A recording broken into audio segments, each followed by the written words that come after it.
গত কয়েকদিন আগে সঞ্জয় লীলা বনসালির আগামী ছবি পদ্মাবতীর শুটিং এর সময় মৃত্যু হয় এক ব্যক্তি।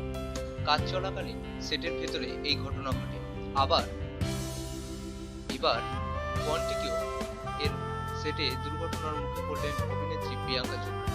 গত বৃহস্পতিবার শুটিং চলাকালীন এই ঘটনা ঘটে। জখম অবস্থায় প্রিয়াঙ্কাকে হাসপাতালে নিয়ে যাওয়া হয়। যদিও জানা গিয়েছে জখমের গুরুতর নয় প্রিয়াঙ্কা। প্রাথমিক চিকিৎসার পর প্রিয়াঙ্কাকে ছেড়ে দেওয়া হয়। আপাতত তিনি বাড়ি। কোয়ান্টিকো টিমের এক সদস্য জানিয়েছে, একটি স্টান্টের দৃশ্যের অভিনয় করার সময় হঠাৎ পা পিছলে পড়ে যান অভিনেত্রী।